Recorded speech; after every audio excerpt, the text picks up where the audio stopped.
जय मसी। आज 25 फेब्रुअरी 2020 तदनुसार 13 फागुन 2076 मंगलबार। आज हामी माथिल्लो कोठाबाट हेर्नेछौँ। आजको शीर्षक छ म तिमीलाई अझै माया गर्छु। आज हामी परमेश्वरको वचन तीतस 3को 1देखि 7सम्म पाठ गर्नेछौँ। शासकहरू र अधिकारीहरूका बसमा रहनु र उनीहरूका आज्ञाकारी हुनु र कुनै पनि इमान्दार काममा तत्पर रहनु भनी तिनीहरूलाई याद दिलाइदेऊ। तिनीहरूले कसैको बदनामी नगरून्, झै झगडाबाट अलग बसुन्, नम्र हुन् र सबै मानिससँग भद्रताको व्यवहार गरून्। किनभने हामी पनि एकपल्ट मूर्ख अटेरी बरालिएका किसिम किसिमका काम बाँच्न र सुख विलासमा फँसेका द्वेष र डाहामा दिन बिताउने मानिसबाट घृणित भएका एउटाले अर्कालाई घृणा गर्ने थियौँ।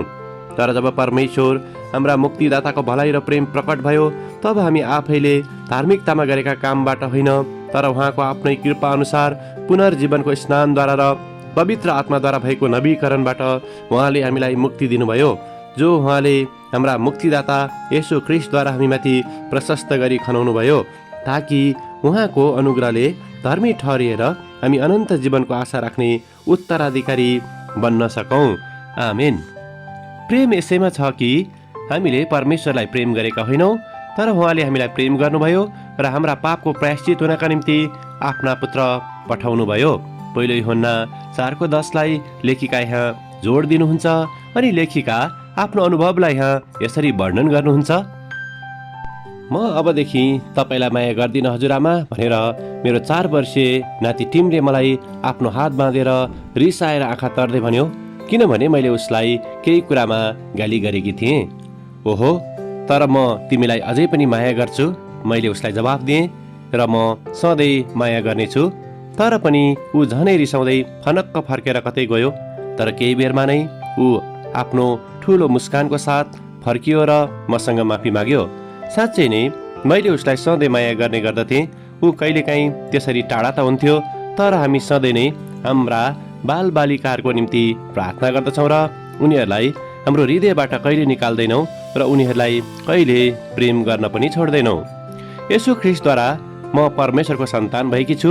मेरो निराशाजनक आवश्यकताहरूमा म कहिलेकाहीँ उहाँको प्रेमलाई फर्काउन नसक्ने अवस्थामा पुग्छु, तापनि परमेश्वरले सधैँ मलाई प्रेम गर्नुहुन्छ। परमेश्वरले आफ्नो प्रेम धेरै तरिकाहरूबाट मलाई प्रस्तुत गर्नुहुन्छ र मलाई चाहिने अनुशासनमा उहाँले राख्नुहुन्छ र मेरो निम्ति उहाँ सधैँ उपलब्ध पनि हुनुहुन्छ, म त्यसको निम्ति योग्य भए तापनि नभए तापनि।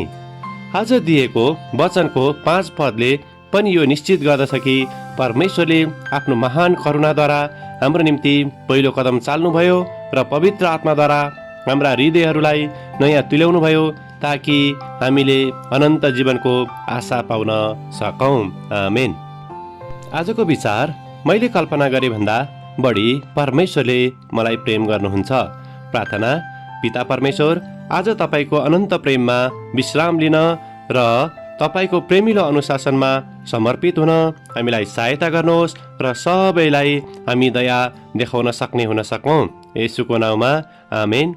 आजको लेखिका मेरियन टर्नबुल, बेलायत। आजको प्रार्थनाको विषय नाति नातिनाहरूका निम्ति।